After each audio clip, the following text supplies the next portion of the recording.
والصلاة والسلام على سيد المرسلين وعلى آله وصحبه أجمعين ومن تبعهم بإحسان إلى يوم الدين. أعوذ بالله من الشيطان الرجيم. بسم الله الرحمن الرحيم. وَلَقَدْ أَرْسَلْنَا رُسُلَنَا بِالْبَيِّنَاتِ وَأَنزَلْنَا مَعَهُمُ الْكِتَابَ وَالْمِيزَانَ لِيَقُومَ النَّاسُ بِالْقِسْطِ. وقال تعالى: وَإِن كُنتُمْ فِي رَيْبٍ مِّمَّا نَزَّلْنَا عَلَىٰ عَبْدِنَا فَأْتُوا بِسُورَةٍ مِّن مِّثْلِهِ وَادْعُوا شُهَدَاءَكُم مِّن دُونِ اللَّهِ إِن كُنتُمْ صَادِقِينَ فَإِن لَّمْ تَفْعَلُوا وَلَن تَفْعَلُوا فَاتَّقُوا النَّارَ الَّتِي وَقُودُهَا النَّاسُ وَالْحِجَارَةُ أُعِدَّتْ لِلْكَافِرِينَ. محترم حاضرین، ہمارا آج کا درس دلائل نبوت کے عنوان پر ہے.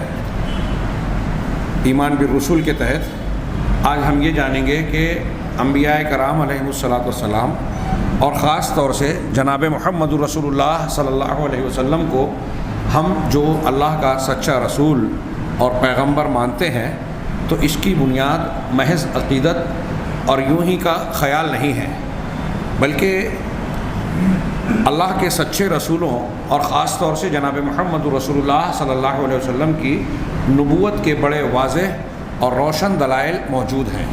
دلائل النبوہ یعنی نبوت کی دلیلیں. اس سے مراد وہ چیزیں، وہ نشانیاں ہیں جس کے ذریعے سے کسی نبی کے سچے نبی ہونے کا پتہ چلتا ہے. اور ایسی آیات بینات جس کو جاننے کے بعد، جس کی بنیاد پر ہم یہ تمیز کر سکتے ہیں کہ کون سچا رسول ہے اور جھوٹی نبوت کا دعوے دار کون جھوٹا نبی ہے. ان دونوں میں تفریق کرنے والی چیز اللہ تبارک و تعالیٰ نے دلائل کے طور پر متعین فرمائی، اور یہ ایک فطری بات ہے.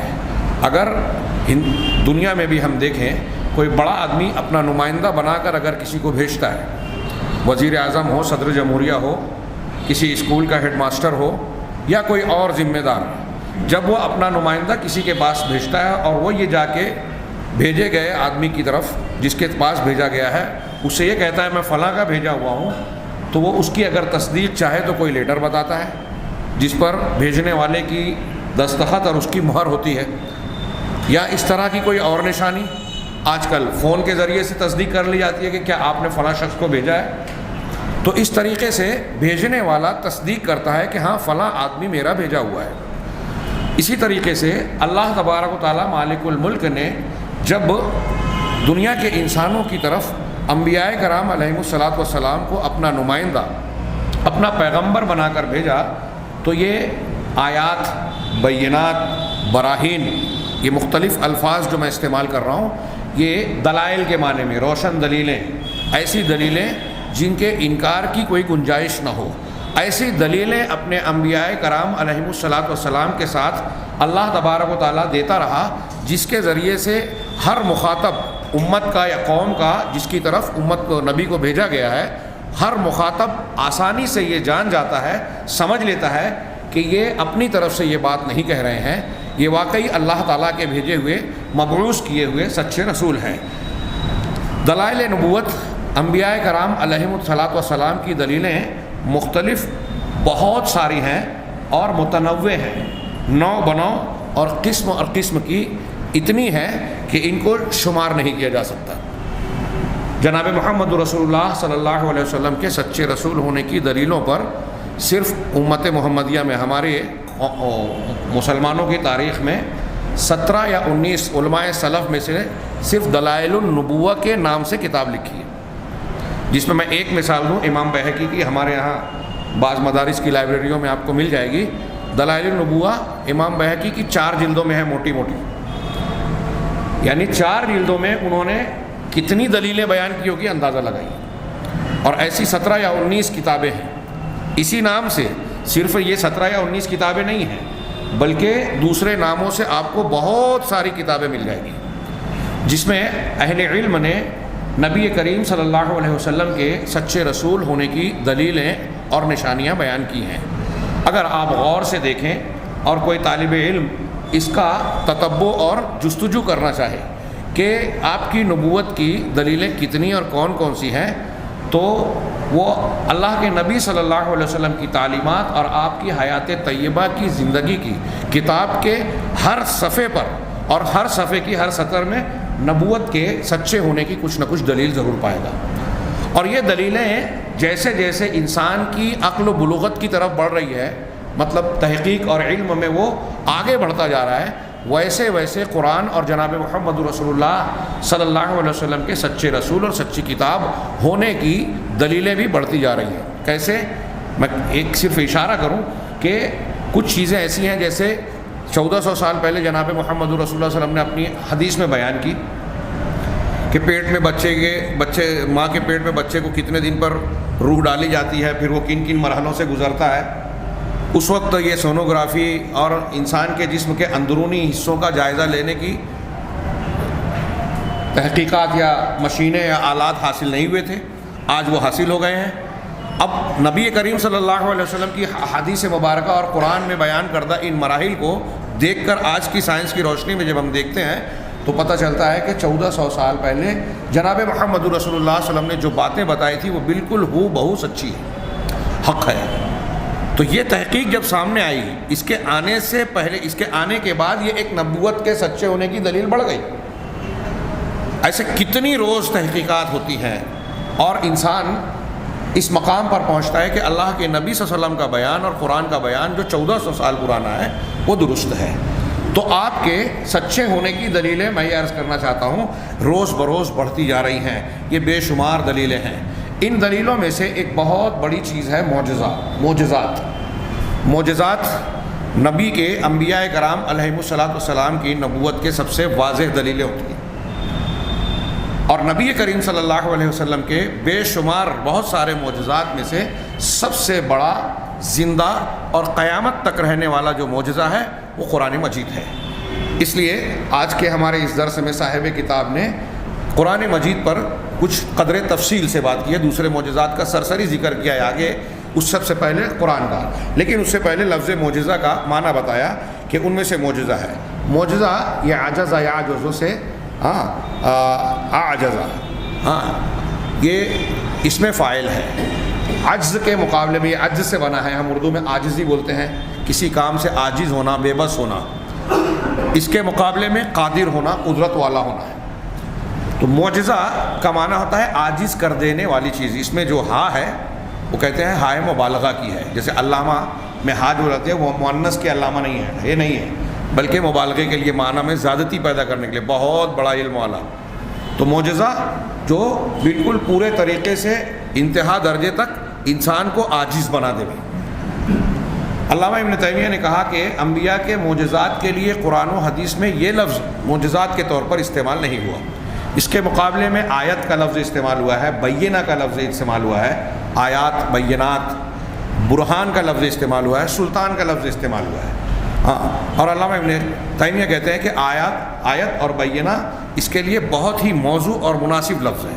بعد میں لفظ معجزہ استعمال ہونے لگا اور وہ اس معنی میں کہ نبی کی پیش کردہ ایسی دلیل کہ جس کے مثل، جس کے مماثل لانے چیز پیش کرنے پر دوسرے سارے انسان عاجز اور کاسر ہو. یعنی ایسی چیز جو دوسروں کو عاجز کر دے، خارق عادت، معمول کے مطابق جو چیز چل رہی ہے اس سے ہٹ کر. جیسے حضرت عیسیٰ علیہ الصلوۃ والسلام عام طور سے ماں باپ کے ملاپ سے بیٹا پیدا ہوتا ہے، حضرت عیسیٰ علیہ الصلوۃ والسلام بغیر باپ کے پیدا ہوئے. تو یہ خارق عادت ہے، عادت اور معمول کو توڑ دینے والی، کاٹ دینے والی چیز. تو معجزہ کہتے ہیں کہ نبی کا معجزہ وہ ہے جو مخالف کو، نبوت کی مخالفت کرنے والوں کو چیلنج کے طور پر، اس کے چیلنج اور للکارنے کی بنیاد پر جو ہے ایسی چیز نبی پیش کرے جس کی مثال پیش کرنے سے مقابل جو ہے عاجز ہو جائے، وہ پیش نہ کر سکے. اور یہ امر خارق للعادہ، ایسا معاملہ ہوتا ہے جو خارق عادت، یہ اردو میں بولتے بھی ہیں خارق عادت، عادت کو توڑ دینے والی، کاٹ دینے والی، یعنی جو معمول ہے اس کے خلاف، جس کو اللہ تبارک و تعالیٰ ایسی شخصیت کے ہاتھوں پر ظاہر کرتا ہے، جاری کرتا ہے جس کو اللہ نے نبوت کے لیے چن لیا. ایک آدمی کو نبی بنایا اللہ تبارک و تعالیٰ نے، اب اپنی مشیت اور حکمت کے مطابق حسب منشا اس کے ہاتھ پر مقابل کے سامنے چیلنج کے موقع پر ان کی صداقت کی دلیل کے طور پر ایسی چیز کا اظہار کرتا ہے اللہ تبارک و تعالیٰ جس کو سامنے والا جس کی مثال پیش کرنے اور جواب دینے سے قاصر ہوتا ہے، عاجز ہوتا ہے، اور یہ ماننے پر مجبور ہونا پڑتا ہے کہ یہ اس آدمی کا کام نہیں ہو سکتا۔ اگر یہ ایسا آدمی کی ہونے کی حیثیت سے، انسان ہونے کی حیثیت سے ایسا کام کر سکتے تو ہم بھی انسان ہیں، دوسرے لوگ بھی انسان ہیں، کوئی اور بھی ایسا کر کے بتائے۔ لیکن کوئی انسان ایسی چیز پیش نہیں کر سکتا جو معجزے کی شکل میں اللہ تبارک و تعالیٰ اپنے نبی کے ہاتھ پر ظاہر کرتا ہے۔ نبی کریم صلی اللہ علیہ وسلم کہ انبیاء کے ہاتھوں پر اس طرح کی چیز کیوں پیش کرتا ہے اللہ تعالیٰ؟ تاکہ یہ چیز ان کی سچائی اور ان کی رسالت کی صداقت پر دلالت کرے کہ یہ سچے رسول ہیں۔ اللہ تعالیٰ سچے رسولوں کے ہاتھ پر یہ ظاہر کرتا ہے۔ نبی کریم صلی اللہ علیہ وسلم نے ارشاد فرمایا، ما من الانبیاء، یہ متفق علیہ حدیث ہے کہ ما من الانبیاء من نبی الا وقد اوتی من الآیات ما مثلہ آمن علیہ البشر، کہ انبیاء میں سے جتنے بھی انبیاء بھیجے گئے ان کو میں سے ہر کسی کو ایسے اور ویسے اتنے ہی معجزے دیے گئے جس کے اعتبار سے جس کے مثل لوگوں نے ان پر ایمان لایا، یعنی ان کے معجزات کے مطابق ان پر لوگ ایمان لائے۔ جیسے مثال کے طور پہ اب بہت سارے رسولوں کو بہت سارے معجزات دیے گئے، جن میں سے کچھ کا تذکرہ قرآن مجید نے اور جناب محمد رسول اللہ صلی اللہ علیہ وسلم کی احادیث صحیحہ میں موجود ہے۔ مثال کے طور پہ ایک معجزہ حضرت صالح علیہ السلام کا تھا، اونٹنی کی شکل میں، جس کا قرآن میں کئی مقام پہ تذکرہ ہے۔ قوم نے یہ مطالبہ کیا تھا کہ اگر آپ سچے رسول ہیں تو ایک اونٹنی کو پہاڑ سے نکال کے بتائیں۔ بڑی رد و قدح کے بعد، عہد و پیمان کے بعد حضرت صالح علیہ السلام نے کہا کہ ٹھیک ہے، تمہارے مطالبے پر میں اللہ سے دعا کرتا ہوں اور اس معجزے کا اظہار اللہ کی طرف سے ہوگا۔ چنانچہ انہوں نے دعا کی اور پہاڑی کے اندر سے ایک گابھن، ایک ایسی اونٹنی جو بالکل بچہ دینے والی تھی، وہ برآمد ہوئی، اور یہ حضرت صالح علیہ السلام کے سچے رسول ہونے کی دلیل کے طور پر امت کے قوم کے سامنے پیش کیا گیا۔ اسی طریقے سے حضرت موسیٰ علیہ السلام کو کے ہاتھ میں جو عصا تھا، اسے اللہ تبارک و تعالیٰ نے ایک ان کی سچے رسول ہونے کی نشانی بنا دی۔ قرآن میں اس کا بار بار ذکر ہے، آپ سنتے رہتے ہیں کہ جب وہ زمین پر ڈالتے تو وہ عصا، لاٹھی جو ہے وہ اژدہے کی شکل میں شکل اختیار کرتی۔ یہ موسیٰ علیہ السلام کی آیت اور نشانی یا معجزے کے طور پر اللہ تبارک و تعالیٰ نے عطا فرمائی۔ اسی طرح حضرت عیسیٰ علیہ السلام کو یہ معجزہ دیا گیا کہ وہ مادر زاد اندھے کو، برس میں مبتلا، کوڑ میں مبتلا مریض کو اللہ کے حکم سے شفا دے دیتے، مردے کو زندہ کر دیتے، اور مٹی کی شکل و صورت میں پرندہ بناتے اور اللہ کے حکم سے اس کو زندہ کر دیتے۔ یہاں یہ بات قابل ذکر ہے، اور جو آگے میں تھوڑا سا کچھ تفصیل سے آئندہ دروس میں بیان کروں گا کہ یہ معجزات اور آگے کرامات کی بحث آئے گی، اولیاء کے ہاتھوں پر جو کرامات کا اظہار ہوتا ہے، یہ انبیاء کرام علیہم السلام یا اولیاء و صالحین کی اپنی قدرت اور اختیار میں نہیں ہوتا۔ اہل سنت کا یہ متفقہ عقیدہ ہے، یہ ان کی طاقت اور قوت میں نہیں ہوتا، بلکہ یہ اللہ کی مشیت اور اللہ کی قدرت کے سے ہی ظاہر ہوتا ہے۔ ہاں، اس کی بہت سی دلیلیں ہیں جو آگے انشاءاللہ بیان کی جائیں گی۔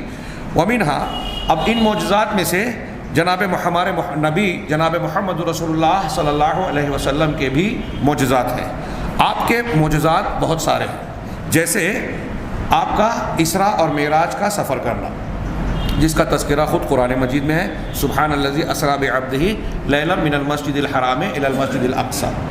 ہاں، کچھ لوگ اس کو خواب کا واقعہ بیان کرتے ہیں، جیسے سر سید احمد خان صاحب وغیرہ، یہ درست نہیں ہے۔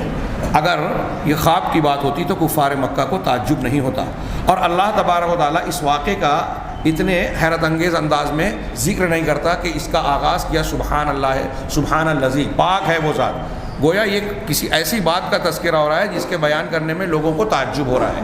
اللہ تبارک و تعالیٰ نے کہا کہ تمہارے لیے تعجب کی بات ہے کہ محمد صلی اللہ علیہ وسلم ایک رات میں مسجد حرام سے مسجد اقصی کا سفر کر کے واپس لوٹ آئے۔ یہ اللہ کے لیے کوئی بعید بات، قابل تعجب بات نہیں ہے، اس کی قدرت سے بالاتر نہیں ہے۔ تمہارے اندر عاجزی ہے، قدرت کی کمی ہے، ایک رات میں یہ سفر تمہارے لیے ناقابل تصور ہے، لیکن سبحانہ، اللہ پاک ہے، اللہ تعالیٰ کے لیے کوئی چیز مشکل نہیں ہے، پاک ہے وہ ذات راتوں رات جو اپنے بندے کو لے گیا۔ تو یہ اسراء اور معراج کا جو سفر ہوا، یہ ایک معجزہ تھا مثال کے طور پہ۔ اسی طرح انشقاق القمر، اقتربت الساعۃ وانشق القمر، سورہ قمر کے آغاز میں اللہ تعالیٰ نے اس کا ذکر کیا کفار کے مکہ کے کہنے پر اللہ کے رسول صلی اللہ علیہ وسلم نے اپنی انگلی سے اشارہ کیا اور چاند 2 ٹکڑوں میں تبدیل ہو گیا۔ یہ انشقاق قمر یعنی چاند کا پھٹ جانا، یہ آپ کا ایک معجزہ تھا۔ اسی طریقے سے آپ کے ہاتھوں میں کنکریوں کا تسبیح بیان کرنا، علامہ البانی وغیرہ صاحب کی تحقیق سے یہ روایتیں صحیح ہیں، ہاں بالکل ثابت شدہ ہیں کہ آپ نے کنکریاں اٹھائیں، اس کنکری نے تسبیح بیان کی آپ کے کہنے پر۔ اسی طرح حنین الجزع الیہ، نبی کریم صلی اللہ علیہ وسلم کے پاس جو ہے وہ کھجور کے درخت کے تنے کا رونا اور کیا ہچکی باندھ کر اس کی رونے کی آواز آنا۔ نبی کریم صلی اللہ علیہ وسلم اس درخت کا ٹیک لگا کر خطاب کیا کرتے تھے، خطبہ دیا کرتے تھے۔ ممبر جب بن گیا تو آپ وہاں سے ہٹ گئے، تب وہ درخت جس کے پاس آپ کھڑے ہو کر خطبہ دیا کرتے تھے رونے لگا، اس کی رونے کی آواز لوگوں نے سنی۔ یہ معجزہ تھا جناب محمد رسول اللہ صلی اللہ علیہ وسلم کا۔ اسی طرح آپ کا مستقبل کے حوادث کے بارے میں خبر دینا، مستقبل کے حوادث، آئندہ کیا ہونے والا ہے۔ ہاں اب یہ مستقبل کئی طریقے کا تھا، آگے اگر موقع رہا تو میں اس کی تفصیل بیان کروں گا۔ ایک مستقبل تو یہ ہے کہ آج آپ بیان کر رہے ہیں کہ کل کیا ہوگا، جیسے غزوہ بدر کی رات میں آپ نے اللہ کے نبی صلی اللہ علیہ وسلم نے صحابہ کرام کو بتایا ھذا مصرع فلان، ھذا مصرع فلان، ھذا مصرع فلان۔ اس سے پہلے جب آپ نے انصار اور مہاجرین کے مخصوص لوگوں کی میٹنگ لی تھی کہ بھائی ایسا ایسا معاملہ درپیش ہے اور سب صحابہ کرام سے رائے لی، مہاجرین کے ساتھ انصار نے بھی جب ساتھ دینے کا وعدہ کیا تو آپ نے ایک جملہ کہا تھا سیہزم الجمع ویولون الدبر۔ یہ قرآن کی آیت کا ٹکڑا ہے، لیکن آپ نے اس موقع پر اسے پڑھا کہ عنقریب یہ جمع، یہ گروہ جو ہے وہ ہزیمت اور شکست سے دوچار ہوگا اور پیٹ پھیر کر بھاگے گا، اسے شکست کے ساتھ بھاگنا پڑے گا۔ یہ آپ نے فرمایا، گویا یہ آپ ایک دن پہلے پیشن گوئی کر رہے ہیں کہ ہم کم اور تعداد میں کم ہوتے ہوئے بدر میں فتح پائیں گے، اور پھر آپ نے جگہ کی نشاندہی کر کے بتایا کہ کل یہاں فلاں مارا جائے گا، فلاں یہاں مارا جائے گا۔ یہ کوئی معمولی بات نہیں تھی، اور آپ نے جیسا کہا ویسا ہی ہوا۔ یہ آپ کے سچے نبی ہونے کی دلیل ہے۔ آگے انشاءاللہ میں ذکر کروں گا کہ دنیا میں جتنے جھوٹے نبیوں نے کوئی پیشین گوئی کی کہ ایسا ہوگا اور ویسا ہوگا، ان کا معاملہ بالکل بتائے ہوئی بات کے خلاف ہوا۔ ہاں مسیلمہ کذاب سے لوگوں نے کہا کہ ہمارے کنویں میں پانی کم ہو گیا ہے، آپ سچی نبوت آپ نبی اپنے آپ کو کہتے ہیں، تو آپ دعا کر دیجئے کنویں کا پانی بڑھ جائے۔ انہوں نے کہا چلو ٹھیک ہے، میں دعا کر کے تھوکوں گا، میرا تھوک جب کنویں میں جائے گا تو پانی بڑھ جائے گا۔ اس نے اپنی دعا پڑھی، کنویں میں تھوکا، اور جو کنویں میں پانی موجود تھا وہ بھی سوکھ گیا۔ یہ اللہ تبارک و تعالیٰ کی طرف سے یہ اظہار تھا کہ یہ جھوٹا نبی ہے، اور سچے نبی نے ایسا کئی مقام آیا۔ ایک مرتبہ غزوے سے لوٹتے ہوئے، بخاری مسلم کی حدیثوں میں ہے، یہاں اس کا تذکرہ نہیں ہے، یہ ایک معجزہ یہ بھی ہے کہ پانی لشکر والوں کے پاس ختم ہو گیا۔ صحابہ کرام پانی کی تلاش میں نکلے تو ایک خاتون، ایک عورت ملی جو اپنی سواری پر دونوں طرف پیر ڈالے ہوئے 2 مشکیزیں پانی کا مشکیزہ بھر کے لا رہی تھی۔ اس سے مختلف سوال جواب کے بعد روایت لمبی ہے، صحابہ کرام اسے لے کر آئے نبی کریم صلی اللہ علیہ وسلم کے پاس، اور اس کے مشکیزے پر آپ نے اپنی انگلی لگائی اور تمام لوگوں سے کہا کہ اپنے اپنے برتنوں میں مشکیزوں میں پانی بھر لو۔ پورے لشکر نے اس مشکیزے سے پانی بھر لیا، اور آپ کی دعا اور انگلی لگنے کی برکت سے سارے لوگوں نے پانی بھر لیا، اپنی ضرورت پوری کر لی۔ اور اس کے بعد جب اس عورت کو مشکیزہ واپس لوٹایا گیا تو وہ کہتی ہے کہ اس میں مجھے محسوس ہوا کہ ایک قطرہ پانی بھی کم نہیں ہوا۔ ایسا پانی کا بڑھنا کئی مرتبہ ہوا، کھانے کا بڑھنا کئی مرتبہ ہوا۔ حضرت جابر نے اپنے گھر جو ہے غزوہ احزاب کے موقع پر اپنے گھر میں 2-3 لوگوں کے اعتبار سے کھانا بنایا۔ نبی کریم صلی اللہ علیہ وسلم کے پیٹ پر پتھر بندھے ہوئے تھے بھوک کی وجہ سے، صحابہ کرام کے پیٹوں پر بھی بندھے ہوئے تھے۔ حضرت جابر نے آپ کو صرف خاموشی سے بلانا چاہا، لیکن آپ نے آواز دے کر صحابہ کرام کی تمام پوری جمعیت کو بلا لیا کہ چلو انہوں نے ہمارے لیے کھانا بنایا ہے۔ بڑے شرمندہ ہوئے کہ کیا کہا جائے، اور اس کے بعد جا کے جب بیوی سے بتایا تو بیوی ناراض بھی، کہا کہ تم نے جیسے کہا تھا میں نے ویسے ہی اللہ کے رسول کو بلایا خاموشی سے، لیکن آپ نے سب کو مدعو کر لیا۔ بہرحال اس واقعے میں دیکھیے، صحیح بخاری میں آپ پڑھیے کہ اللہ کے رسول صلی اللہ علیہ وسلم نے ان کو کہہ دیا تھا کہ ہانڈی میرے آنے تک کھولے نہیں، اور پھر آپ نے ان سے کہا کہ تم روٹی نکالتی جاؤ، اور آپ نے اس برتن سے دعا کرنے کے بعد کھانا نکالنا شروع کیا۔ 10-10 لوگ گھر میں آتے گئے، کھاتے گئے، پورا لشکر کھا کر سیر ہو گیا، شکم سیر ہو گیا، اور کھانا جتنا کا اتنا ہی تھا، بلکہ حضرت جابر کہتے ہیں ہمیں لگا کہ پہلے سے زیادہ بڑھ گیا سارے لوگ۔ تو یہ آپ کے معجزات تھے، ایسے بہت سارے معجزات ہیں۔ تو مستقبل کے حوادث میں نے مثال دی کہ ایک کل کا مستقبل ہے آپ کی حیات طیبہ میں، ایک یہ ہے کہ اللہ کے رسول صلی اللہ علیہ وسلم نے آج ایک بات کہی 2 سال 3 سال 4 سال بعد واقعہ ہو رہا ہے۔ ابو لہب کے بارے میں قرآن کا نزول ہوا اور اسی دن کچھ دنوں کے بعد اس کا انجام برا ہوا۔ نبی کریم صلی اللہ علیہ وسلم نے ایسے بعض لوگوں کے بارے میں اور بھی بیان کیا، چند سالوں کے بعد واقعات ہوئے۔ کچھ واقعات ایسے ہوئے کہ آپ نے زندگی میں فرمائے تھے، آپ کی وفات کے بعد ہوئے، جیسے آپس میں لڑائیوں کا ہونا، پھر کچھ کا بعد میں فتنوں کے ظہور، پھر مزید دیر میں کچھ سالوں کے بعد نئے نئے فرقوں کا پیدا ہونا، جیسا کہ اللہ کے نبی صلی اللہ علیہ وسلم نے بتایا تھا۔ خوارج کی مختلف نشانیاں بتائی کہ ایسے ایسے لوگ پیدا ہوں گے جن کی یہ نشانیاں ہوں گی، وہ پیدا ہوئے۔ امت کے فرقوں میں تقسیم ہونے کی آپ نے پیشین گوئی کی تھی، ویسا ہی ہوا۔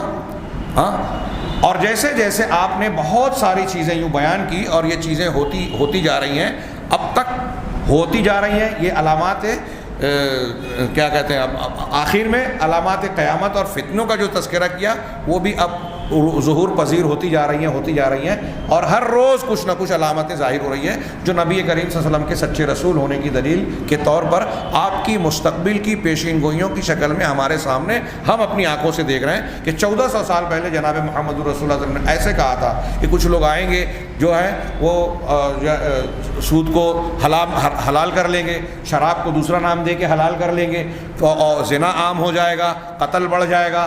آپ نے جیسے جیسے فتنوں کا تذکرہ کیا دیکھ رہے ہیں ہم لوگ اپنے ارد گرد میں ویسے ویسے فتنے پیدا ہوتے جا رہے ہیں۔ اور پھر آخر میں حضرت عیسیٰ کا نزول، دجال کا ظہور، یاجوج ماجوج کا خروج، یہ آخری نشانیاں جو ہیں وہ بھی ہونی ہیں اور ہوتی جا رہی ہیں، یعنی یہ ہوتی جائیں گی آخر تک، قیامت کے وقوع تک آپ کی مستقبل کی دی ہوئی ساری خبریں وقوع پذیر ہونی ہیں۔ یہ آپ کے ابھی جیسے جیسے اور دلیلیں ظاہر ہوتی جائے گی ویسے ویسے آپ کے سچے ہونے کی اور دلیلیں بڑھتی جائے گی۔ تو یہ مستقبل کے حوادث کی خبریں جناب محمد رسول اللہ صلی اللہ علیہ وسلم نے جو دی، یہ آپ کے سچے رسول ہونے کی نشانیاں ہیں، دلیلیں ہیں۔ اسی طرح ماضی کا غیب، یہ مستقبل کا غیب ہے، ماضی کا بھی غیب ہے۔ قرآن مجید میں کئی واقعات کا تذکرہ کرتے ہوئے اللہ تبارک و تعالیٰ نے اللہ کے نبی صلی اللہ علیہ وسلم کو کہا وما کنت بجانب الغربی، آپ اس وقت مغربی کنارے پر نہیں تھے جب ایسا ہو رہا تھا، آپ اس وقت ان لوگوں کے درمیان نہیں تھے جب وہ یہ قرآن اندازی کر رہے تھے کہ ایہم یکفل مریم، کہ مریم کی کفالت کون کرے گا، یہ قرآن اندازی کر رہے تھے بنی اسرائیل کے لوگ، آپ اس وقت موجود نہیں تھے۔ اور قرآن نے کہا آپ جو ہے ایمان نہیں جانتے تھے، کتاب نہیں جانتے تھے، اور نہ آپ داہنے ہاتھ سے لکھتے تھے۔ یہ ماضی کی خبریں بھی آپ نے بالکل ٹھیک بتائی۔ کتنی مرتبہ ایسا ہوا کہ یہود و نصارہ کے علماء کرام نے آپ سے آ کر آپ کا امتحان لیا، روح کے بارے میں سوال کر رہے ہیں، بچہ اور بچہ کیسے پیدا ہوتا ہے ماں کے پیٹ سے، اور بچی کیسے پیدا ہوتی ہے۔ اللہ کے رسول دیکھیں شیخ عبداللہ بن سلام رضی اللہ تعالیٰ عنہ اور کچھ لوگوں نے آ کے سوال کیا، حضرت سلمان فارسی نے توریت انجیل میں پڑھی ہوئی نشانیوں کو آپ پر پرکھنے کی کوشش کی، اور ماضی کی بہت ساری باتیں سوال کے طور پر بہت سارے لوگوں نے آپ سے پوچھی۔ آپ نے ماضی کے بارے میں جتنی باتیں بتائی، جبکہ آپ نے کہیں کوئی چیز کسی اسکول کالج میں پڑھی نہیں تھی، آپ کا کوئی استاد دنیا میں تھا نہیں، اور آپ پڑھے لکھے نہیں تھے، امی تھے، پھر بھی آپ حضرت نوح علیہ السلام کے بارے میں بالکل صحیح خبر دے رہے ہیں، حضرت صالح، حضرت لوط، حضرت ابراہیم علیہ السلام اور دوسرے انبیاء اور دوسری قوموں کے بارے میں، وادی ہجر جو اہل مکہ جو واقعات جانتے تھے، ہجر کے لوگوں کے پاس عذاب آیا، اس وادی سے گزرتے تھے، ان کے بارے میں آپ نے خبر دی۔ ماضی کی یہ جو صحیح خبریں اگر جو آپ نے دی، کوئی یہود و نصارہ توریت انجیل پڑھنے والا انسان کبھی آپ سے آ کے یہ نہیں کہہ سکا کہ محمد صلی اللہ علیہ وسلم آپ یہ بات کہہ رہے ہیں، آپ کی یہ بات غلط ہے، توریت انجیل میں تو اس کے خلاف ہے۔ جو تحریف کی تھی اس کو رد کیا اللہ کے نبی صلی اللہ علیہ وسلم نے، اور انہیں معلوم یہ تسلیم کرنا پڑا کئی مقامات پر کہ انہوں نے تحریف کی ہے۔ جیسے عبداللہ ابن سلام جب مسلمان ہوئے تو یہود نے رجم کی آیت میں جو تبدیلی کی تھی وہ ان کا کھوٹ ظاہر ہو گیا، اور اصل آیت جو توریت میں موجود تھی رجم کرنے کی، اس کو عبداللہ ابن سلام رضی اللہ تعالیٰ عنہ نے دکھلوا دیا کہ یہ توریت میں تھی، اور نبی کریم صلی اللہ علیہ وسلم وہی بتاتے تھے۔ تو ماضی کی غیب کی خبریں، مستقبل کی غیب کی خبریں، بلکہ میں اس میں اضافہ کروں کہ حال کی بھی غیب کی خبریں ہوتی ہیں۔ ابھی ہم یہاں بیٹھے ہوئے دوسرے ملکوں میں، شہروں میں یا مقامات پر کیا ہو رہا ہے ہم نہیں جانتے۔ نبی کریم صلی اللہ علیہ وسلم نے ایسی کتنی باتیں بتائی۔ ایک شخص آپ کو قتل کرنے آیا، حضرت عمر فاروق نے دیکھا اور اس کو باہر ہی سے کہا صحابہ کو کہ دیکھو اس کی نیت اچھی نہیں لگتی، ہاں ہتھیار کے ساتھ اندر جا رہا ہے نبی کریم صلی اللہ علیہ وسلم کے پاس. حضرت عمر اور صحابی رسول جا کے بغل میں کھڑے ہو گئے آزو بازو اور کہا اس پر یہ بری نیت سے آیا ہے, ہتھیار کس لیے آیا ہے اگر مصالحت کی بات کرنا ہے؟ اللہ کے رسول نے کہا کہ عمر چھوڑ دو اسے, یہ میرا کچھ بگاڑ نہیں سکتا, تم میرے قتل کے ارادے سے آیا ہو. اس نے کہا کہ نہیں. کہا کیا امیہ کے بیٹے اور تمہاری مکہ کے اندر کعبہ کے درمیان بیٹھ کر یہ بات چیت نہیں ہو رہی تھی؟ وہ حیرت زدہ رہ گیا کہ ہم نے خفیہ طور پر یہ بات چیت کی اور امیہ کے بیٹے نے یہ عہد و پیمان کیا تھا کہ تم محمد کو قتل کر دو اور تمہارے بعد تم جب نہیں بچو گے تو تمہارے بال بچوں کا اور تمہارے قرض کا ذمہ دار میں رہوں گا. یہ ساری باتیں نبی کریم صلی اللہ علیہ وسلم نے اسے بتا دی اور وہ اسلام لے آیا, ایمان لے آیا. تو یہ حاضر کی بھی ایسی باتیں اللہ تبارک و تعالیٰ اللہ کے رسول صلی اللہ علیہ وسلم کو بتا دیتا تھا. ہاں بکری میں زہر ملا ہوا تھا, آپ کو نہیں خبر تھی. اب کوئی کہے کہ آپ عالم الغیب تھے, نہیں. اگر عالم الغیب ہوتے تو آپ وہ ایک لقمہ بھی نہیں کھاتے جو آپ نے کھا لیا تھا. اور آپ کے ساتھ ایک صحابی تھے, انہوں نے وہ زہر آلود بکری کھا لیا اور اسی میں ان کی موت ہو گئی, وفات ہو گئی. اگر اللہ کے رسول کو پہلے سے پتہ ہوتا تو انہیں بھی کھانے نہیں دیتے. یہ حضرت جبرائیل نے آ کر اللہ کی طرف سے بتایا. تو اس طرح حاضر کی بھی حال کی بھی بعض غیب کی باتیں, بہت ساری باتیں آپ کو معلوم ہو جاتی تھی اور آپ کو پتہ چلتی تھی, جس سے پتہ چلتا ہے کہ اللہ تبارک و تعالیٰ آپ کو خبر دے رہا ہے اور آپ سچے رسول ہیں. تو ماضی کی غیب کی خبریں, مستقبل کی غیب کی خبریں, یہ بھی آپ کے معجزات میں سے ہے, آپ کے نبوت کی دلیلوں میں سے ہے, جو بہت ساری ہے. پوری ایک ان میں سے ایک چیز جو بیان کی جا رہی ہے, اس میں سے ہر ایک پر ایک کتاب لکھی جا سکتی ہے. اسی طریقے سے نبی کریم صلی اللہ علیہ وسلم کے اور بھی بہت سارے معجزات ہیں. یہ معجزات ہیں. ہاں ان ہمارے نبی صلی اللہ علیہ وسلم کے ان بہت سارے معجزات میں سب سے بڑا معجزہ اللہ تعالیٰ کا کلام ہے, قرآن کریم ہے. اس لیے کہ ہر نبی کو وہی معجزہ دیا جاتا ہے جو اس نبی اور قوم کے حالات کے مطابق اور مناسبت رکھتے ہیں. جس نبی کو جن حالات میں اللہ تبارک و تعالیٰ نے بھیجا اور مخاطب امت اور قوم کے جیسے حالات تھے, اس کی مناسبت کی رعایت کرتے ہوئے اللہ تعالیٰ نے پیغمبروں کو معجزہ دیا. جیسے مثال کے طور پہ حضرت موسیٰ علیہ السلام جس وقت مبعوث کیے گئے, فرعون اور آل فرعون مخاطب تھے, بنی اسرائیل کا دور تھا. ہاں تو اس زمانے میں یہ بتایا جاتا ہے کہ جادو کا بڑا زور تھا, جادوگروں کی بڑی تعداد پائی جاتی تھی. چنانچہ حضرت موسیٰ علیہ السلام کو اللہ تبارک و تعالیٰ نے جو عصا دیا وہ جادوگروں کا ناطقہ بند کرنے اور ان کو مطمئن کرنے کے لیے کافی تھا. چنانچہ جب فرعون کے سامنے آپ نے معجزہ پیش کیا اور اس نے یہ الزام لگایا کہ یہ تو جادو ہے اور جادوگروں سے آپ کا مقابلہ متعین کیا, اللہ تبارک و تعالیٰ نے اس کا ذکر پورا قرآن میں کئی مقامات پر کیا کہ حضرت موسیٰ علیہ السلام نے جادوگروں سے کہا کہ تم کو کیا پیش کرنا ہے پیش کرو. جب انہوں نے اپنی لاٹیاں رسیاں ڈالی اور وہ دوڑنے بھاگتی دکھائی دینے لگی, موسیٰ علیہ السلام کو ان کے جادو سے خوف محسوس ہوا کہ یہ دوڑ رہے ہیں, قرآن کہہ رہا ہے یہ سورہ طٰہٰ میں. تو اللہ تعالیٰ نے کہا کہ ڈرو نہیں اور اپنا عصا ڈالو. حضرت موسیٰ علیہ السلام نے جو ہی اپنا عصا پھینکا اور تو اس نے سارے جادوگروں کے کرتب بازیوں کو نگل لیا, ان کی لاٹھیوں اور رسیوں کو نگل لیا. جب یہ معجزہ سامنے آیا تو جادوگروں نے فوراً جان لیا کہ یہ موسیٰ علیہ السلام کی طاقت نہیں ہے. موسیٰ علیہ السلام بحیثیت انسان وہی کر سکتے ہیں جتنا کوئی جادوگر ہم میں سے کوئی ایک کر سکتا ہے. اگر جادو ہوتا تو ان کے اندر یہ طاقت نہیں تھی کہ ان کی لاٹھی اژدہے کی شکل اختیار کر کے ہماری اتنی ساری لاٹھیوں ڈنڈوں کو نگل لیتی.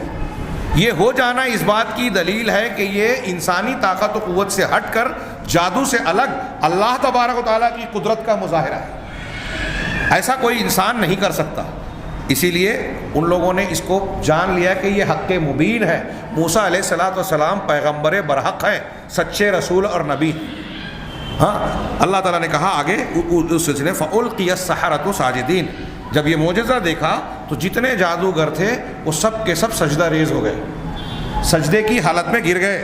قَالُوا آمَنَّا بِرَبِّ الْعَالَمِينَ, انہوں نے کہا کہ ہم رب العالمین پر ایمان لائے, رب العالمین پر ایمان لائے. اب کوئی یہ نہ سمجھ لے کہ فرعون کہتا تھا انا ربکم الاعلیٰ, میں تمہارا رب اعلیٰ ہوں. تو جادوگروں نے آگے اور وضاحت کر دی, کون رب العالمین؟ رب موسیٰ و ہارون. وہ رب العالمین ہے جو موسیٰ اور ہارون کا رب ہے، موسیٰ اور ہارون علیہ السلام جس کی طرف دعوت دے رہے ہیں، اس رب پر ہم ایمان لائیں۔ یہاں میں اکثر بات کہتا ہوں، قابل غور ذہن میں رکھنے والی بات ہے، خاص طور سے ہمارے ہندوستانی ماحول میں۔ یہاں بہت سارے لوگ جو ہیں وہ تصوف کے اور دوسرے مسلکوں کے جو ماننے والے ہیں، ان کے یہاں ایک چلن چلتا ہے، ایک روایت بنی ہوئی ہے، بزرگوں کے، اولیاء اور صالحین کے واقعات سے دین کی تبلیغ کرتے ہیں۔ فلاں تو ایسے تھے، فلاں تو اتنے پہنچے ہوئے تھے، وہ جو ہے پانی پہ چلتے تھے، وہ ہوا میں اڑتے تھے، وہ آگ میں کھیلتے تھے، وہ اس وضو سے وہ نماز پڑھتے تھے۔ یہ اتنی ساری باتیں جو بیان کی جاتی ہے، یہاں اس کرامت یا معجزات یا اس طرح کی خرق عادت چیزیں بیان کر کے وہ صحیح یا غلط ابھی جانے دیجیے۔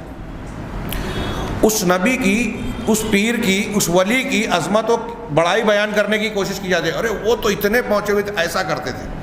تو اب ایسا بیان کر کے چاہتے کیا ہیں کہ اس پیر صاحب کی اور اس ولی کی عظمت، بزرگی، بڑائی بیان کی جائے، ان کی مزارات پر جو ہے زیارت کے لیے سفر کیا جائے، ان سے مدد طلب کی جائے۔ جب وہ ایسے تھے تو کیا ہمارے اللہ کے پاس سفارش نہیں کر سکتے تھے؟ عجیب و غریب استدلال ہے۔ کوئی اگر بہت پہنچا ہوا ہے مان بھی لیں، تو یہ کہاں سے پتہ چل گیا کہ وہ کوئی بات اللہ سے کہیں گے تو اللہ اپنا فیصلہ بدل دے گا؟ اللہ تعالیٰ اس کی سفارش کو رد نہیں کرے گا؟ وہ خود سے اپنی طرف سے اللہ کے پاس دنیا کے لوگوں کی طرح سفارش کر سکتے ہیں؟ قرآن کہتا ہے سفارش کی طاقت قیامت کے دن بھی صرف وہی رکھے گا جس کو اللہ اجازت دے گا۔ آپ کیسے سمجھ لیے کہ یہ بغیر اجازت میری سفارش کر لے گا؟ اس قسم کے شرکیہ عقائد کا یہ دروازہ بنتا ہے۔ میں یہاں کہنا یہ چاہتا ہوں کہ آپ دیکھ رہے ہیں کہ قرآن کی اس آیت میں اور اس واقعے کے درمیان کئی مقامات پر جادوگروں کا معاملہ کیا ہوا کہ موسیٰ علیہ السلام کے ہاتھ پر معجزہ دیکھا تو انہوں نے یہ نہیں کہا کہ موسیٰ علیہ السلام بہت پہنچے ہوئے ہیں، ہم ان کو سجدہ کرتے ہیں، ان کی کبریائی اور عظمت کو قبول کرتے ہیں۔ انہوں نے کہا کہ موسیٰ سچے پیغمبر ہے، یہ مان لیا، لیکن ایمان لایا رب العالمین پر۔ یہ قبول کیا کہ یہ موسیٰ علیہ السلام کی طاقت نہیں ہے، یہ رب العالمین کی طاقت ہے۔ ہمارے یہاں کرامات بیان کر کے بزرگوں اور اولیاء اور صالحین کی طاقت بتائی جاتی ہے، یہ بالکل غلط ہے۔ یہ جادوگروں نے بھی ایسا نہیں مانا جو آج یہ مان رہے ہیں اور منوا رہے ہیں لوگوں سے، جاہلوں سے۔ تو یہ بات ضمنی طور سے عقیدے کی اصلاح کرنے کے لیے، جہاں سے لوگ عقیدے کے بگاڑ کا راستہ کھولتے ہیں، میں نے اس کی طرف نشاندہی کی، اس سے پہلے بھی کہا ہوں اور آئندہ بھی یہ بات دہرانے کی میں سمجھتا ہوں ضرورت ہے، بار بار کہنے کی ضرورت ہے۔ تو موسیٰ علیہ السلام کو اللہ تبارک و تعالیٰ نے جو معجزہ دیا، اس معجزے کو اس زمانے کے دور کی عقل اور فکر کے معیار کے مطابق جادو کا دورہ تھا، تو ایسا معجزہ دیا جو جادوگروں کو تھوڑی دیر میں، جیسے ہی وہ معجزہ سامنے آیا، جادوگروں کو فوراً سمجھ میں آ گیا کہ یہ اللہ تعالیٰ کے سچے رسول ہیں، یہ اللہ کی نشانی ہے۔ اس کے بعد حضرت عیسیٰ علیہ السلام کے زمانے میں کہتے ہیں کہ آپ کے زمانے میں طب کا اور حکمت کا، طبابت کا، علاج اور معالجے میں مہارت کا بڑا دورہ تھا، بہت ماہر قسم کے حکیم اطباء پائے جاتے تھے۔ چنانچہ موسیٰ علیہ السلام نے ایسے معجزات دیے گئے جس سے اطباء اور بڑے بڑے حکماء بھی ششدر اور حیران رہ گئے اور یہ سوچنے پر مجبور ہوئے کہ یہ کوئی انسان جو طبابت کے کسی بھی درجے پر پہنچ جائے، کتنا بڑا بھی ڈاکٹر طبیب بن جائے، وہ ان کا علاج نہیں کر سکتا جو حضرت عیسیٰ علیہ السلام کے ذریعے اللہ نے دکھایا۔ ایک آدمی جو مادرزاد اندھا پیدا ہو رہا ہے، ایک آدمی جو کوڑ کے مرض میں مبتلا ہے، برس کے مرض میں مبتلا ہے، ایک آدمی جو مر چکا ہے، حضرت عیسیٰ علیہ السلام اس پر ہاتھ پھیر رہے ہیں، اللہ کے حکم سے دعا کر رہے ہیں، اور وہ مادرزاد اندھا بینا بن گیا، اندھا دیکھنے لگا، کوڑ کے مرض والا بالکل ٹھیک ٹھاک اور اچھا ہو گیا، قبر میں جو مردہ تھا وہ نکل کر جو ہے سانس لینے لگا، بات کر لیا باقاعدہ۔ اللہ کے حضرت عیسیٰ نے یہ نہیں کہا قم بإذنی، میرے حکم سے کھڑے، بلکہ کہتے تھے قم بإذن اللہ، اللہ کے حکم سے کھڑے ہو۔ یہ اللہ کا حکم ہوتا تھا، اللہ کی طاقت تھی۔ اب ہمارے یہاں آپ اٹھا کے دیکھیے بریلوی حضرات کی اور یہ طریقت اور تصوف کے کتابوں میں کچھ لوگ کہتے ہیں کہ فلاں باپ بزرگ تھے، شیخ عبدالرحمن کیلانی نے نقل کیا ہے ان واقعات کو، میں نے بھی اپنی کتاب میں ذکر کیا ہے کہ ایک صاحب کہتے ہیں کہ حضرت عیسیٰ علیہ السلام تو کہتے تھے کہ اللہ کے حکم سے اٹھ جا مردے کو، میں تو یہ کہتا ہوں میرے حکم سے اڑ گیا تو مردہ اڑ جاتا ہے۔ اور دو واقعہ بتایا، ایک قوال کی قبر پہ کہا میرے حکم سے اڑ گیا تو وہ قوالی گاتا ہوا جو ہے قبر سے باہر آ گیا۔ ایک مرغی کو ایک بابا کھا رہے تھے، ہڈیاں پھینکی تھی اور اس کا کہا قم بإذنی، میرے حکم سے کھڑے ہو جا، وہ مرغی اٹھی اور بھاگ گئی۔ یہ ہم کو سن کر ہنسی آتی ہے اور ایک پہلو ہنسنے کا بھی ہے، لیکن ساتھ ہی ساتھ رونے کا بھی ہے۔ کہ کوئی ایمان والا اس قسم کی بکواس کر سکتا ہے، قرآن و حدیث کو جاننے والا اس قسم کی بات کر سکتا ہے؟ ایک تو اس میں نبی کی توہین، نبی سے بڑھ کر اللہ کی توہین۔ نبی کہہ رہے ہیں کہ یہ میری طاقت نہیں ہے، اللہ کا حکم ہے، اور یہ کہہ رہے ہیں میرا حکم ہے۔ یہ کہتے ہوئے انہیں ڈر نہیں لگا کہ اللہ کا عذاب انہیں پکڑ لے گا؟ یہ معجزات اور کرامات کے تعلق سے عقیدہ درست کیا جائے، اور یہ عقیدہ اور یہ اصول ضابطہ اگر ذہن میں ہوگا تو آج بہت سارے لوگ جو ایمان پر ڈاکہ ڈال کے لوگوں کی توحید کو تباہ کر کے شرک میں لے جاتے ہیں کہ فلاں بزرگ ایسے ہیں اس لیے ان کی قبر پہ جا کے یہ کیا جائے، یہ راستے بند ہو جائیں گے اگر یہ عقیدے درست ہو جائیں۔ تو معجزات جو اللہ کے پیغمبروں کے ہاتھوں پر ظاہر ہوتے تھے، یہ عقیدہ رکھیں کہ وہ پیغمبروں کی طاقت قدرت نہیں ہوتی تھی۔ اس کی بنیاد پر یہ عقیدہ نہ بنایا جائے کہ پیغمبروں کے اندر اللہ کی خصوصیات، اللہ تبارک و تعالیٰ کی قدرت اور اللہ تبارک و تعالیٰ کی کچھ صفات آ گئیں، جو اللہ کی تھی وہ ان کے اندر آ گئی۔ جیسے مردے کو زندہ کرنا، یہ اللہ کی صفت ہے، کسی انسان کے اندر یہ چیز نہیں ہے۔ اگر کوئی انسان کسی اور کو اللہ کے علاوہ ایسا مانے کہ وہ مردہ کو زندہ کر سکتا ہے تو وہ مشرک ہے۔ حضرت عیسیٰ علیہ السلام خود سے یہ کام نہیں کر رہے ہیں، بلکہ کہہ رہے ہیں قم باذن اللہ، اللہ کے حکم سے اٹھ، اور اللہ کے حکم کی بنیاد پر کہہ رہے ہیں۔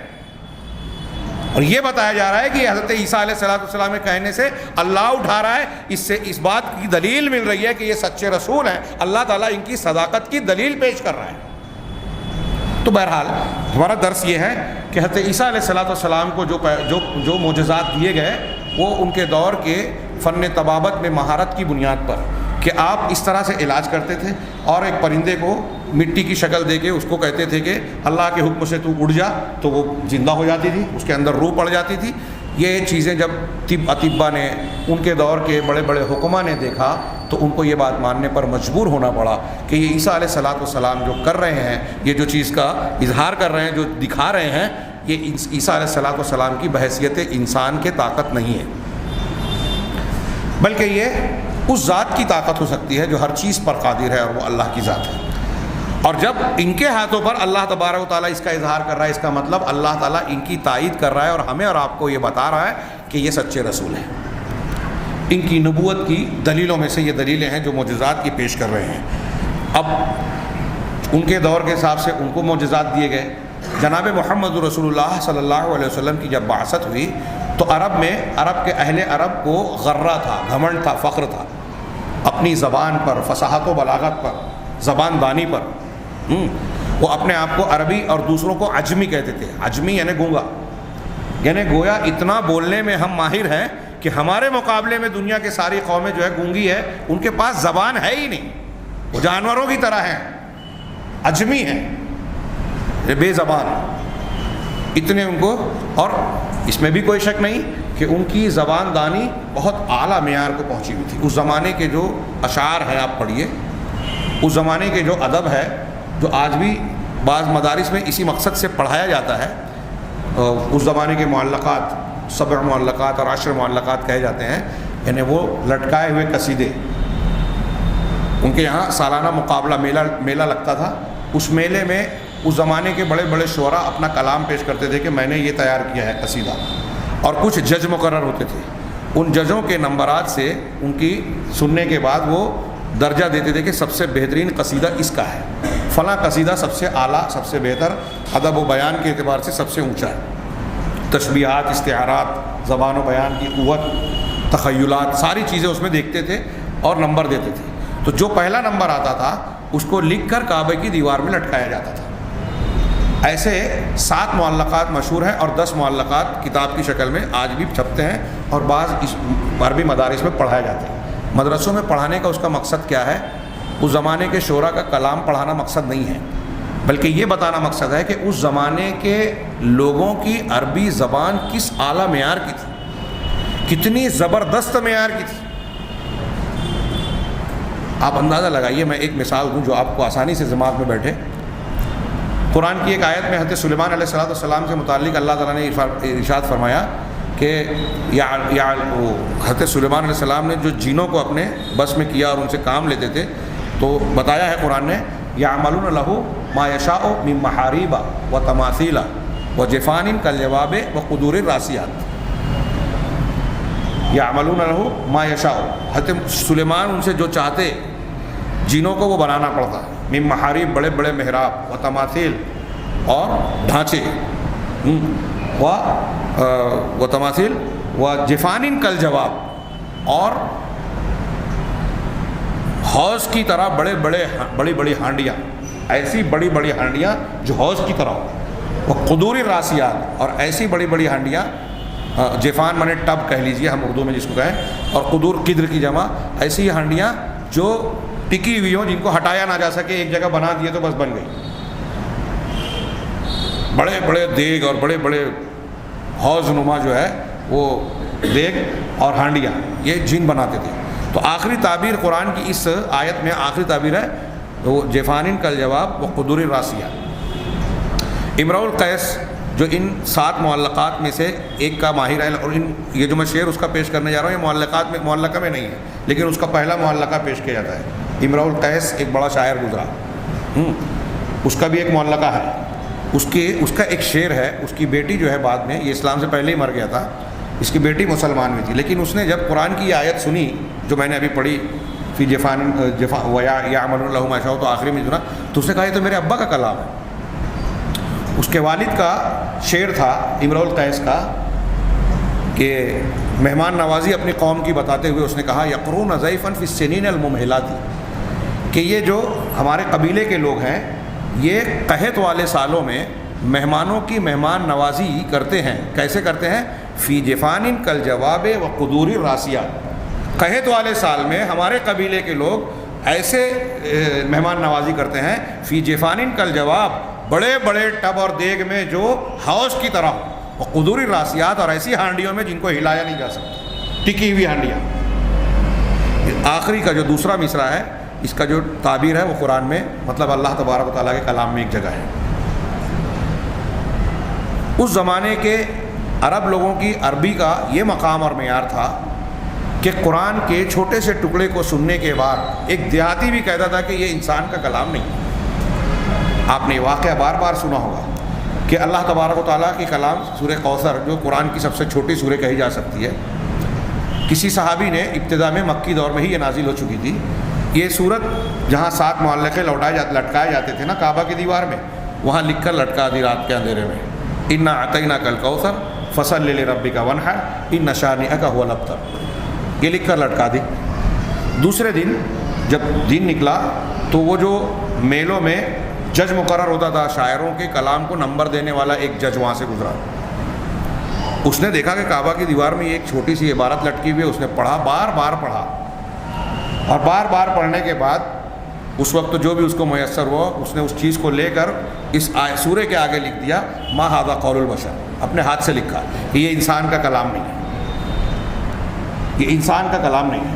علامہ قرطبی وغیرہ نے ایک واقعہ نقل کیا ہے, سند کیسی ہے میں نہیں جانتا, لیکن واقعہ یوں ہے کہ ایک دیہاتی گزر رہا تھا, کسی مسلمان نے قرآن پڑھی, سورہ ہجر کی ایک آیت کا ٹکڑا پڑھا, فاصدع بما تؤمر, صرف اتنا, فاصدع بما تؤمر. اللہ کے رسول صلی اللہ علیہ وسلم سے اللہ تعالیٰ نے کہا کہ آپ کو جو حکم دیا گیا آپ صاف صاف کھول کھول کر بیان کر دیجیے. یہ جملہ کا ترجمہ ہوا, معنی ہوا کہ جیسے ہی اس دیہاتی نے, عرب کے دیہاتی نے یہ ٹکڑا سنا سجدے میں گر پڑا. جب سجدے سے اٹھا تو کچھ لوگوں نے پوچھا کہ تم سجدہ کیوں کیے؟ تو اس نے کہا سجدت لفصاحتہ, اس کلام کی فصاحت کی وجہ سے میں نے سجدہ کیا. ایسے آپ کو بہت سے واقعات ملیں گے, اور بڑے بڑے مخالفین اس کا اعتراف اس وقت بھی کرنے پر مجبور تھے. تو نبی کریم صلی اللہ علیہ وسلم کو جو معجزہ دیا گیا, چونکہ اس زمانے کے عرب علماء اور عرب جن کے درمیان نبی کریم صلی اللہ علیہ وسلم کو مبعوث کیا گیا, وہ اپنے آپ کو بڑا فصیح, بلیغ اور زبان آور سمجھتے تھے.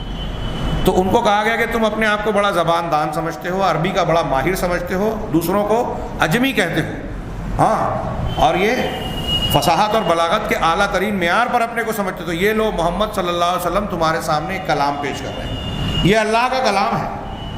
محمد صلی اللہ علیہ وسلم 40 سال تمہارے درمیان پڑھے بڑھے, تم نے ان کا بچپن دیکھا, جوانی آتے آتے دیکھا, اب 40 سال کی عمر کے بعد وہ نبوت کا دعویٰ کر رہے ہیں. ایک انسان جو ہمارے بیچ میں رہ رہا ہے, 40 سال تک رہ رہا ہے, ابھی تک وہ ایک بات چیت کرتا تھا, بہت ساری چیزیں اس کی ہم جانتے تھے، عادت و اطوار دیکھتے تھے، اخلاق و کردار دیکھتے تھے۔ اب کیا 40 سال کے بعد اچانک کسی انسان سے یہ امید کی جا سکتی ہے کہ 40 سال پہلے جو اس کے پاس نہیں تھا اچانک وہ چیز پیش کرنے لگے؟ تم نے دیکھا ہے محمد صلی اللہ علیہ وسلم کو اپنے درمیان پلتا بڑھتا، وہ کبھی جھوٹ بھی نہیں بولے، وہ امانت دار ہے، تم خود ان کو صادق و امین کہتے ہو۔ کل تک وہ جو زبان بولتے تھے وہ زبان بھی تم جانتے ہو، اور تم ویسی زبان خود بھی بولتے ہو۔ آج محمد صلی اللہ علیہ وسلم ایک کلام پیش کر رہے ہیں، یہ کلام تم کو چیلنج کر رہا ہے کہ ایسی فصاحت، ایسی بلاغت، ایسا علم، ایسی باریکیاں اور ایسے مختلف وجوہ جو قرآن کے اندر موجود ہیں، ان کے ساتھ میں اس جیسا کلام کوئی پیش کر سکتا ہے کیا؟ اللہ تبارک و تعالیٰ نے قرآن کو نبی کریم صلی اللہ علیہ وسلم کا معجزہ بنا کر نازل کیا۔ پہلے مخاطبین عربوں کو زبان دانی کا غرہ اور فخر تھا، تو ان کو زبان دانی کا چیلنج دیا کہ جس چیز پر تم کو فخر ہے اس کی بنیاد پر، اس صلاحیت کی بنیاد پر اس جیسا کلام لا کر بتاؤ۔ نبی کریم صلی اللہ علیہ وسلم کو یہ قرآن دیا گیا، اور اللہ نے اس قرآن کے بارے میں کہا لا یأتیہ الباطل من بین یدیہ ولا من خلفہ، کہ یہ ایسا کلام ہے کہ اس کے سامنے سے اور اس کے پیچھے سے کہیں سے بھی باطل نہیں آ سکتا، اس کے سامنے ٹک نہیں سکتا۔ ہاں، تنزیل من حکیم حمید، یہ اس ذات کی طرف سے نازل کیا ہوا ہے جو انتہائی حکمت والا، جس کی حکمت میں کوئی کمی نہیں ہے، پورا کا پورا حکمت کے اعلیٰ ترین مقام اور درجے پر پوری حکمت ہے والا ہے، اور حمید ہے یعنی قابل تعریف ہے۔ قابل تعریف وہی ہوگا، تعریف کے لائق وہی ہوگا جس کے اندر خوبیاں ہوں۔ تو اللہ کے اندر ساری خوبیاں ہیں، ساری حکمتیں ہیں، اس کا کلام ہے۔ اب اس کے کلام کے جیسا کوئی کلام پیش کر سکتا ہے تو لا کے بتائے۔ یہ اللہ کے رسول صلی اللہ علیہ وسلم پر یہ جو معجزہ نازل کیا گیا، یہ ہمیشہ رہنے والا اور باقی رہنے والا، تمام زمانے کے بعد زمانہ آتا رہے، یہ معجزہ زندہ ہے اور دنیا کو چیلنج کر رہا ہے۔ اللہ تبارک و تعالیٰ نے اس معجزے کو آسمانوں کی جو رسالت اور نبوت اور کتابیں ختم ہونے والی ہے اس کے لیے چنا۔ عرب کے لوگ، اس کو میں تھوڑا سا اضافہ کر کے آپ کو بولنا چاہتا ہوں، عرب کے لوگ جو ہے زبان دانی میں ماہر تھے۔ اب امت محمدیہ نبی کریم صلی اللہ علیہ وسلم کے آنے کے بعد اب جو دور آنے والا تھا، اور آج ہم اپنا دور جو دیکھ رہے ہیں اور قیامت تک آئے گا، یہاں آپ دیکھ رہے ہیں کہ یہ جیسے جیسے دور آگے بڑھا، مختلف علوم و فنون میں ترقی کا دور بنتا گیا، ایجادات ہونے لگی، نئی نئی چیزیں اور نئی نئی ترقیات ہونے لگی۔ تو قرآن کو اللہ تبارک و تعالیٰ نے ایسا معجزہ بنایا کہ عرب پہلی مرتبہ جب نازل ہوا تو اس نے زبان و بیان کے شہواروں شہسواروں چیلنج کیا کہ ایسا کلام لا کے بتاؤ۔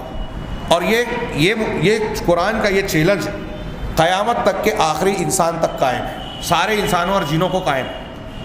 اور پھر جیسے جیسے مختلف زمانوں میں مختلف علوم و فنون کا دورہ آیا، فلسفہ اور منطق کا دور آیا ہو، علم حیات کا دور آیا ہو، جادو ٹونے کا دور آیا ہو، فلاں اور فلاں علم کا دور آیا ہو، اور آج سائنس اور ٹیکنالوجی کا دور آیا ہو، ہر دور کے لوگوں سے قرآن چیلنج کر رہا ہے کہ اس جیسا کلام لا کے پیش کرو۔ گویا ہر دور کے علوم کو چیلنج کر رہا ہے، یہ اللہ کا کلام ہے، ایسا کلام لا کے پیش کر کے بتاؤ، ایسا نظام پیش کر کے بتاؤ۔ تو قیامت تک قائم رہنے والا یہ معجزہ ہے، اور قیامت تک آنے والے انسانوں کی تشفی کا سامان اس میں موجود ہے۔ اگر کوئی دنیا کا انسان، وہ یہودی ہو، نصرانی ہو، ہندو ہو، جین مت کا ماننے والا ہو، بدھ مت کا ماننے والا ہو، جنگل کا رہنے والا ہو، کسی مذہب کا ماننے والا نہ ہو، ملحد ہو، کسی بھی دھرم کو مانتا ہو، اگر وہ انصاف کے ساتھ قرآن کو پڑھے گا تو اسے یہ بات ماننا پڑے گی کہ ایسا کلام کوئی پیش نہیں کر سکتا۔ اور 1400 سال پہلے محمد صلی اللہ علیہ وسلم نے یہ کلام پیش کیا تھا، تو اس کا مطلب یہ کہ یہ اللہ کا کلام ہے، یہ علیم و خبیر کی ذات کا کلام ہے، یہ وہ کلام ہے جو ہم کو مجبور کرتا ہے کہ اس میں بیان کی ہوئی باتوں کو ہم آنکھ بند کر کے قبول کر لیں، بلا چوں چرا قبول کر لیں، اس لیے کہ اس کے سچے ہونے کی بے شمار دلیلیں خود اس کلام میں موجود ہیں، اس کے معجزات ہیں، اور محمد صلی اللہ علیہ وسلم کے سچے رسول ہونے کی سب سے بڑی دلیل، یہ سب سے بڑا معجزہ ہے قرآن کریم کی شکل میں۔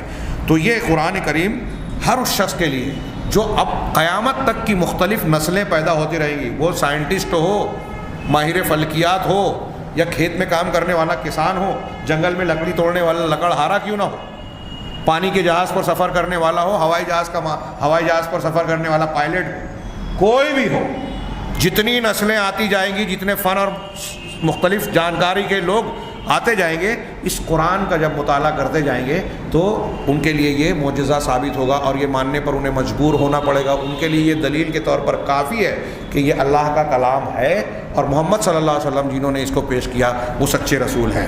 یہ انسان کا کلام ہو ہی نہیں سکتا. اللہ تبارک و تعالیٰ نے اس کلام کے ذریعے سے انسانوں اور جنوں کو چیلنج کیا کہ اس جیسا کچھ کلام لا کر پیش کریں. 10 صورتوں کو پیش کر دیں، ہاں، ایک صورت کو پیش کر دیں، ایک آیت کو پیش کر دیں، ایک حدیث کو پیش کر دیں. اللہ تبارک و تعالیٰ نے اللہ کے نبی صلی اللہ علیہ وسلم جب سے مبعوث ہوئے مکہ کے اندر، آپ کو جب نبی بنایا گیا، اس زمانے سے لے کر آپ کے آخری دن تک اور آج تک تمام لوگوں کے لیے چیلنج کیا، ہمارے اس زمانے تک اور قیامت تک کے لیے چیلنج قائم ہے، للکار قائم ہے کہ کوئی شخص اس قرآن کے جیسا کوئی کلام لا کے بتائے، اگر اسے اس بات کا شک ہے، اس بات سے انکار ہے کہ یہ اللہ کا کلام ہے. اگر یہ محمد کا کلام ہے تو محمد ایک انسان ہے، امی تھے. اگر وہ ایسا کلام بنا سکتے ہیں تو دوسرے انسان بھی بنا سکتے ہیں. تو ٹھیک ہے، اگر تم یہ کہہ رہے ہو کہ محمد صلی اللہ علیہ وسلم نے بنایا ہے تو تم لوگ ایسا کلام بنا کے لے آؤ. 10 صورتیں بنا کر پیش کرو. 10 نہیں بنا سکتے، ایک صورت. یہ قرآن میں الگ الگ جگہ کہا. اللہ تبارک و تعالیٰ نے یہ چیلنج کیا اور تمام زمانے کے لوگوں سے چیلنج کیا. اور جس وقت نبی کریم صلی اللہ علیہ وسلم یہ چیلنج کر رہے ہیں، آپ اور چند لوگ آپ پر ایمان لانے والے مسلمان، پوری دنیا کافر، سب آپ کے مخالف. غور کرنے کی بات ہے، اگر ان کے اندر طاقت ہوتی تو جواب دیتے کہ نہیں دیتے؟ اللہ تبارک و تعالیٰ نے ارشاد فرمایا کہ یہ چیلنج جو کیا آپ نے، اللہ نے سورہ بقرہ کی آیت میں وَإِن كُنتُمْ فِي رَيْبٍ مِّمَّا نَزَّلْنَا عَلَىٰ عَبْدِنَا، اگر تم شک میں ہو اس چیز پر جس کو ہم نے اپنے بندے پر نازل کیا. یہاں دیکھیں عبد کہا.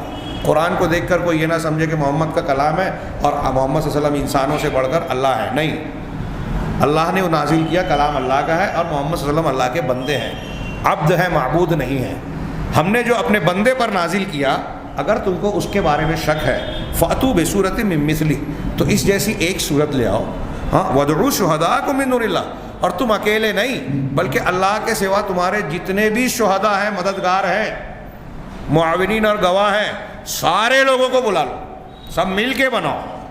ان کنتم صادقین، اگر تم سچے ہو.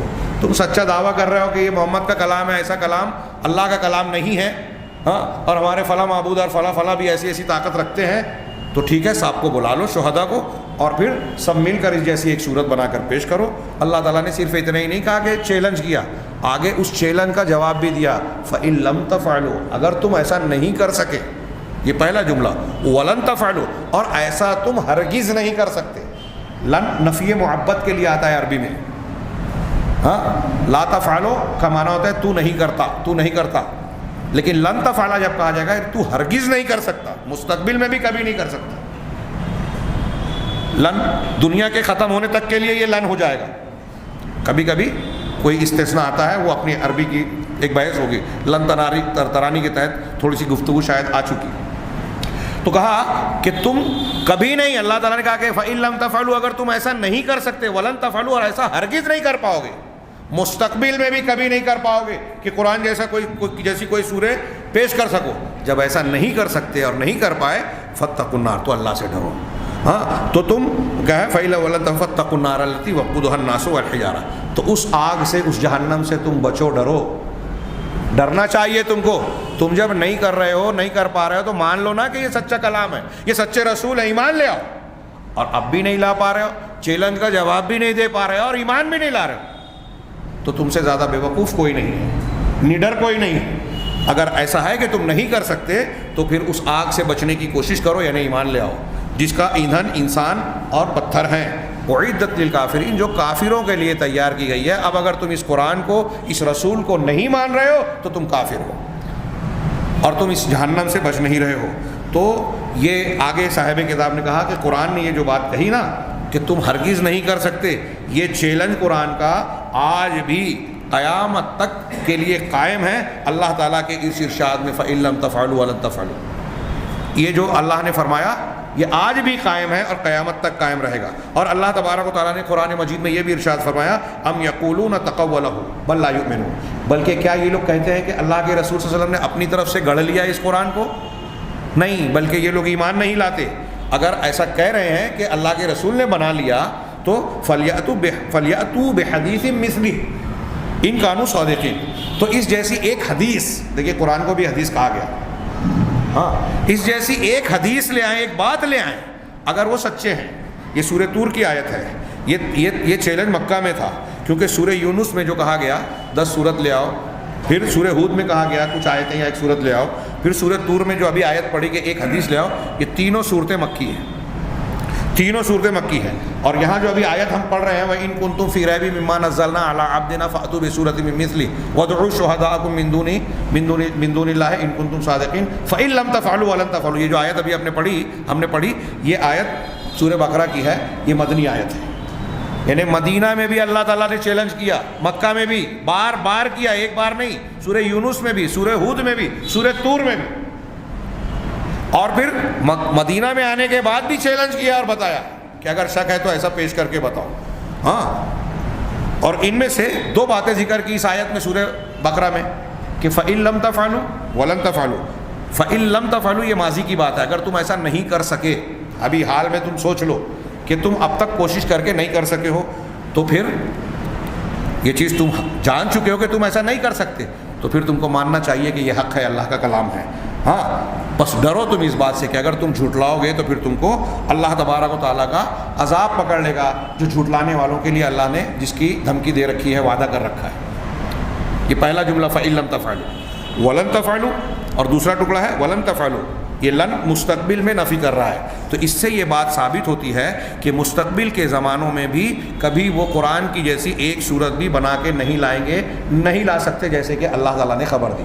وقت زیادہ ہو رہا ہے، ہاں میں مضمون پورا کر دینا چاہتا ہوں کم سے کم قرآن کے معجزے والا. ہاں، ورنہ میں کچھ واقعات ایسے ذکر کرتا کہ ماضی کے کچھ زمانوں میں بعض لوگوں نے قرآن کا یہ چیلنج سننے اور پڑھنے کے بعد یہ کوشش کی اور یہ کہا، یہ دعویٰ کیا کہ ہم قرآن کے جیسا کلام بنا سکتے ہیں. ایسے کچھ واقعات ہوئے. ایک آدمی کو بادشاہ نے ساری چیزیں دے کے، سارے لوازمات دے کے ایک جگہ بند کر دیا، جو چاہیے وہ لو، کتنا ٹائم چاہیے، سال بھر کا وقت اس نے مانگا کہ قرآن کا کچھ مثال میں بنا کر پیش کروں گا. اور 6 مہینے کے بعد جب اس کا کمرہ کھول کے اس کو جا کے پوچھا، بادشاہ نے پوچھنا چاہا کہ کیا کتنا کلام تیار کر لیا، تو اس نے اس کے کمرے میں قلم اور کاغذ بکھرے پڑے تھے، اس کے بال الجھے ہوئے تھے. اس سے پوچھا، کہا کہ ایک آیت بھی نہیں بنا سکا اور نہیں بنا سکتا. برطانیہ کے ایک ڈاکٹر نے یہی دعویٰ کیا تھا. شاہ فیصل سے سوال کیا، میں نے بہت سے مسلمانوں سے پوچھا، وہ لمبا واقعہ ہے، برمنگھم کے صراط مستقیم میں چھپا تھا. بہت سے مسلمانوں سے سوال کرتا تھا کہ تمہارا قرآن کہتا ہے اس جیسا کلام کوئی نہیں میں بنا سکتا ہوں. دوسرے مسلمانوں اس کی بحث اور لفاظی میں شاید جواب نہیں دے پا رہے تھے. ہاں، گورنمنٹ کی طرف سے شاہ فیصل کا دورہ ہوا اور گورنمنٹ کی طرف سے ان کو ڈاکٹر مقرر کیا گیا اور چیک اپ کا موقع ملا. تو چیک اپ کرتے ہوئے اس نے سوال کیا اور سوچا کہ یہ تو مسلم مملکت کا ایک سربراہ ہے، یہ بھی اگر جواب نہیں دے سکا تو میں سمجھوں گا کہ یہ دعویٰ پھسا ہے. اس نے شاہ فیصل کو چیک کرتے ہوئے پوچھا کہ اسلام اور قرآن کے بارے میں سوال کروں، آپ برا نہ مانے. کہا بالکل پوچھو. انہوں نے سوال کیا کہ تمہارا قرآن کہتا ہے کہ اس جیسا کلام کوئی پیش نہیں کر سکتا، یہ چیلنج ہے. کہا ہاں چیلنج ہے. تو اس نے کہا کہ مجھے تو لگتا ہے کہ میں اس جیسا کلام پیش کر سکتا ہوں. کہا شاہ فیصل اٹھ کر بیٹھ گئے اور مسکرا کر مجھ سے سوال کیا کہ کیا آپ عربی زبان جانتے ہیں؟ کوئی انگریزی میں پوچھا ہوگا، کیا آپ عربی زبان جانتے ہیں؟ کہا ان کا یہ سوال کرنا مجھے تیر کی طرح لگا. میں نے کہا نہیں. تو انہوں نے ہنس کے کہا پھر تم یہ دعویٰ کیسے کر سکتے ہو؟